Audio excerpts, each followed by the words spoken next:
So recently I was invited by a company called Botak Academy to speak at a freelancers workshop, and it was amazing. Yeah. And there were so many things I unpacked in that event that I've never made videos about. And I thought to make videos about it and discuss it. And why I think this is important is because as beginner freelancers, especially beginners tend to compare themselves to people who have been doing something for years. So you're comparing your year 1 to somebody's year 5, 6, maybe year 10. It's so important for us to understand the different ways, the different strategies to freelance. So what type of freelancer are you? And you make that decision before even going into the thing, so that when you see other people, you don't fall into the temptation of comparing yourself to somebody else who may be freelancing with an entirely different strategy. Okay, so let's unpack this step by step. Now, if I'm going to start freelancing again, I've been doing this for years, but if I want to start again, the first thing I would do is to decide for myself my freedom number. And this is something I learned recently. I'm reading a book right now, The $1 Million Weekend by Noah Kagan. And in that book, he talks about your freedom number. And I did this when I actually started freelancing, but at the time I didn't know what it was, or I didn't have a term for it. And it was, my freedom number was $500. My plan was I wanted to get myself to a point where I was making $500 consistently on the internet with any business I was going to do. It turned out to be freelancing. And keep in mind, I know that it sounds like it's very little right now, but keep in mind I was coming from an industry or a job where for the whole year, I couldn't make $1,000 in my whole salary for the whole year. And so setting a goal for myself to make $500 a month, which will amount to about $6,000 for the whole year, is setting a lofty goal, comparing it to where I was coming from. Yeah. So the thing is, a lot of times we tend to trivialize the goals that we're setting for ourselves, that we forget that these things are not easy. People share with you, everybody knows how to make money right now. You see a lot of content about how to make XYZ amount of money. Everybody knows how to make the money until it comes time to actually get to work and make the money. That's when you know it's difficult. So don't think that it's an easy feat to make 5K, 10K, 20K a month. It's not easy. Okay. Let's call it what it is. It's not easy. So set that freedom number for yourself. And you don't have to bother like it's too low or something. In fact, you want to make this number as realistic as possible. And the simple formula to get to your freedom number, I can't choose one for you, is look at the lifestyle you have right now, or the minimum lifestyle you want to maintain. Look at how much do you need to survive right now, the basics. Yeah, forget about the fancy vacations you want to take and the bragging rights you want to have. That will come in later. Now we just want to have a foundation so that we don't move from a place of desperation, which is something I preach a whole lot. So you're fed so that you make proper decisions going on. Cool. Now we have our freedom number, whatever it is for you. For me, it was $500. The next thing now is, what type of freelancer are you? And I've broken it down into 4 different categories or strategies to freelance. Now, the first one is the red ocean, or the open market freelancer.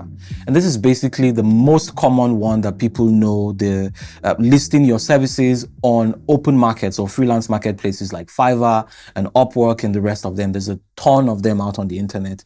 It doesn't even matter which one you choose. Personally, I don't get into the game of trying to say Fiverr is better than Upwork or this is better than that. They're all the same thing. It's open market. It's you listing yourself on a public marketplace with every other person.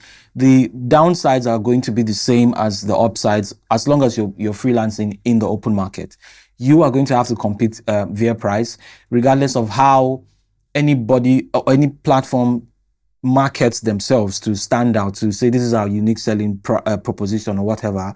You're always going to compete in price to the next person, because you're putting yourself out in the open market and you want to appeal to the buyers because there's somebody right next to you with the same services, possibly the same qualification and skill sets that they can always look at. So yes, while some marketplaces may seem like they are better suited for you or they seem more premium than others, the downsides will always be the same. You are selling in an open market and the water will be bloody because you are trying to compete against the other person.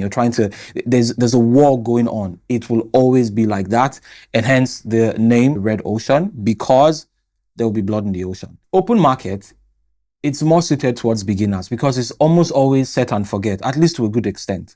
Or you know what to do at every given point in time. Throughout the step of you setting up your business, you know what to do, because the freelance marketplaces are helping you, guide you through what you need to do. Okay, that's where you need to put your profile picture.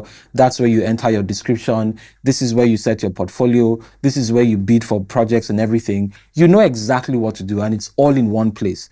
And for the most part, the marketing is not even done by you. The freelance marketplaces will try to find the clients, the buyers, and then bring them to your shop or wherever your gig, and then you make sales almost on autopilot. So it's more beginner friendly. Absolutely nothing wrong with it. Now, the next type of freelancer that you can become is the blue ocean freelancer. And this is basically where everything is cold, where it's just you positioning yourself in a particular space as a freelancer.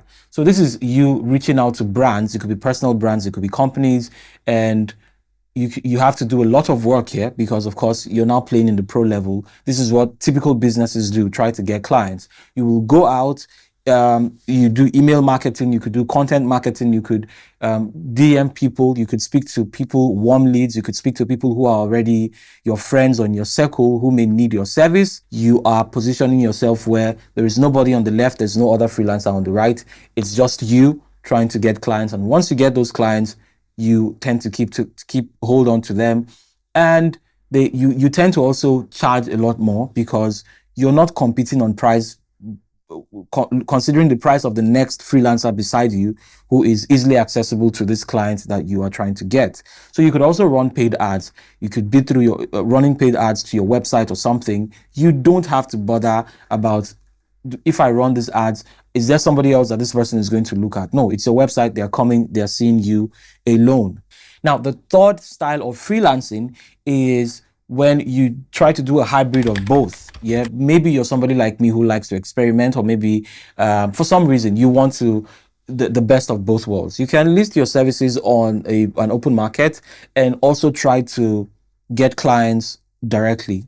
Do the whole cold outreach or warm outreach or whatever, all the other things that you would do in the blue ocean, where it's more professional and all of that stuff. Maybe have your own website and stuff. So you can blend the two strategies and use both of them. So that's the hybrid. Now, the final way to freelance is the remote work approach. And this is basically where you're trying to get you're not trying to get many different clients. You're trying to get one brand, one company, one business or something, or one or two, to hire you on a long-term contract, so to speak. So it's a lot like you having a regular job, but this time you're going to be working from home like a freelancer. That's basically what remote work is. If you decide to go with the strategy of the remote work, you're going to do a lot of the work that a blue ocean freelancer would do. You're going to try to hunt, at least for the first couple of weeks or months, until you get the one or two brands that you want to work with. You get the employment, sort of like you dusting up your resume or your CV and then trying to hunt for job. You go job hunting, and then once you find that job, you get the job. You don't have to do the hunting every single month. You're now locked in, and then you can focus on doing the work. Now, these are the four. Basically, there's nothing else. These are the four ways that you can freelance. And when you know those four ways here, and you want to go into freelancing, you choose which one you want will work for you based on your current level, based on your skill set, based on your level of experience. And once you choose, double down. You don't have to look left, right, or center, or compare yourself to the next person or somebody on Instagram or somebody like me on YouTube who is telling you how I've made $10,000 or 20,000. Yeah, you know that's possible, but you know your strategy, you know what level you're at, you know what style of freelancing you've chosen. Look, you can even be somebody who has a lot of experience, but you just don't care for all the work, all the cold thing, running ads or sending, because it takes a lot of work, my friends. You can reach out to 100 people via email and DMs and stuff, and only have 2 people reach out to you with a positive reply. Because what the people who are playing in the blue ocean don't tell you is that there's a lot of work you're going to do there. What you're sacrificing, money is not the only metrics by which we should measure success in anything. What you're giving up in the open market in terms of money, you're gaining in terms of freedom and time and being hands-free with the thing. And for some people, they just want to make an extra $1,000, $2,000, $3,000, and there's absolutely nothing wrong with that. probably they have other businesses where they will then make the hundreds and millions of dollars, yeah? And they just want a steady 1 to 3K a month. Nothing wrong with that. So yeah, this is very important, because if you know these different styles of freelancing and you choose which one you want to do beforehand, you save yourself the trouble of comparison or trying to look left, right, and center what the other person is doing. Anytime you're ready to move or to step up your business or improve or whatever, you know what next you need to do. You know, okay, I've been playing in the red ocean for too long. I'm going to dial back on that or shut it down completely and then move into the blue ocean. You just know. So these are the 4 ways that you can freelance. And all 4 of them are relatively easy depending on your level of tolerance. You can, and your staying power, your tenacity to go for what you want here. You can pick up today and start to DM people and reach out to people. And before long, if you want to go the remote route, for instance, you could get 1 or 2 people to pay you your freedom number, your $1,000 or $2,000 or $500 that you want to earn. And then you just focus on building and working with that brand, or list your services on freelance marketplaces if that's the route you want to go, or keep looking for clients every single time, run ads, do all the things that the people in the blue ocean would do, or you do a little bit of everything if that's the route you want to go. But the most important thing is there are different ways to do this thing, and no one is better than the other. It just depends on your personal preference and your current level of experience and how you want to go about your business.